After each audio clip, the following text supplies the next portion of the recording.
রানু আপার কাছে তো কলই যাচ্ছে না, নেটওয়ার্কই তো নেই।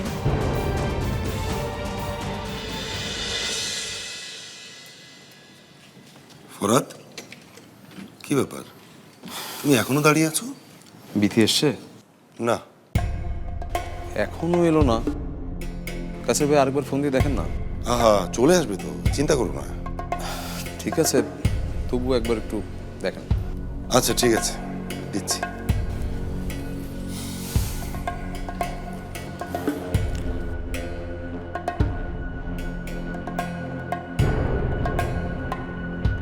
এই ফোন তো যাচ্ছে না। আমি এই ভয়টাই পাচ্ছিলাম। কিসের ভয়? এই শোনো, দাঁড়াও, কোথায় যাচ্ছ তুমি?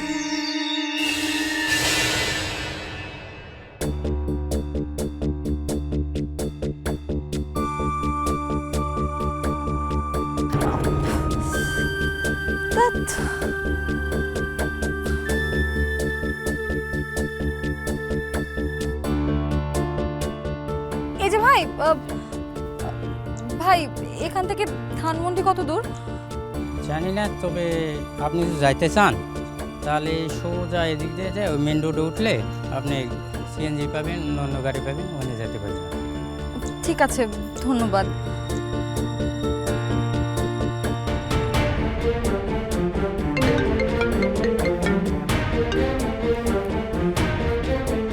Hello hello hello, hello hello, আমাকে একটা সিএনজি অনেক দূরে কোথাও নিয়ে এসে নামিয়ে দিয়েছে, শহর থেকে একটু দূরে বোধহয়। হ্যালো, আমি ক্লিয়ার শুনতে পাচ্ছি না। Hello hello hello, hello, Bithi জায়গাটার নাম কি? আমি জানি না জায়গাটা কোথায়, কোথাও নামও লেখা দেখতে পাচ্ছি না, একটু দূরেই সবজি ক্ষেত দেখতে পাচ্ছি। সবজি ক্ষেত ছাড়া আশেপাশে আর এমন কিছু চোখে পড়ছে যেটা দেখলে চিনবো? আমি তেমন কিছু দেখতে পাচ্ছি না, তবে আচ্ছা আচ্ছা, ওকে, ঠিক আছে, আপনি একদম ভয় পাবেন না, আমি আসছি গাড়ি নিয়ে, আমি মনে হয় চিনতে পেরেছি। Hello hello, Next level, well done, side by side, fridge.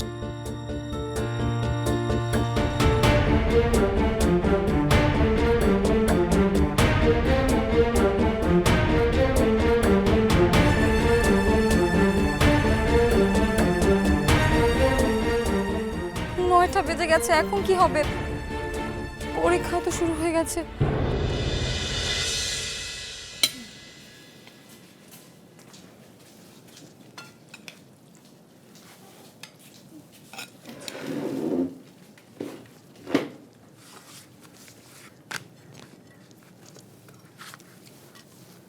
কিরে লিলি কই? লিলি রেডা কানলি না? শাহজাদি খেতে নিচে নামতে পারবে না, বললো খাবারটা উপরে দিয়ে আসতে। ওনার নাকি আজকে মুডটা ঠিক ভালো নেই। আচ্ছা, এইভাবে কথা কইতেছিস কেরে?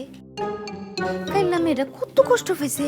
ওকে একটু বোঝাও, কল্পনার জগৎ থেকে বাস্তবে ফিরে আসতে বলো। ওই নায়ক নায়িকাদের সিনেমা টিভির পর্দাই মানায়, বাস্তবে নয়। শুধু আদর করলে হবে না, একটু শাসনেরও দরকার আছে। আচ্ছা আচ্ছা, আমার মেয়ের কথা উঠলেই তোমার বলি শাসনের কথা ওঠে, আর বিতির কথা উঠলে তখন সালমা বেগম তুমি এমন করছো কেন, অমন জানা আছে সেনা আছে তোমার আমার। সালমা বেগম, তুমি লিলির সাথে বিথির তুলনা করছো। এই সংসারে যাতে একটু উপকার হয়, তোমার হাতে মাসের শেষে দুটো টাকা যাতে আসে, বিথি আমার সে চেষ্টা করছে। ঢাকায় গেছে, চাকরি খুঁজছে। আচ্ছা আচ্ছা, এটা আমার মেয়ে লিলিও চেষ্টা করছিল। শুনো, ওয়াসিমের সমস্যা থাকতে পারে, কিন্তু লিলির চেষ্টার তো কোনো। হ্যাঁ, একজন খুব পরিশ্রম করে চেষ্টা করছে, আরেকজন ঘরে শুয়ে বসে আল্লাহ পেয়ে পেয়ে চেষ্টা করছে। আয় আলয়, এই সারাটা দিন বইনা ফইনা না থেকে তোর বাবার একটা চাকরি খুঁজে দিতে পারোস না? এই বয়সে বাবা চাকরি করবে?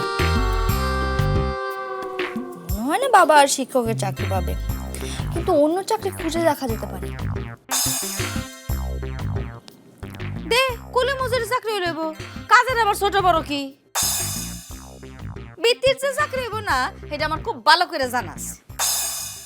বিথির চাকরি হবেই, আমি বলছি দেখো বিথি আমার অসম্ভবকে সম্ভব করবে, আবার এই সেই মেয়ে। আচ্ছা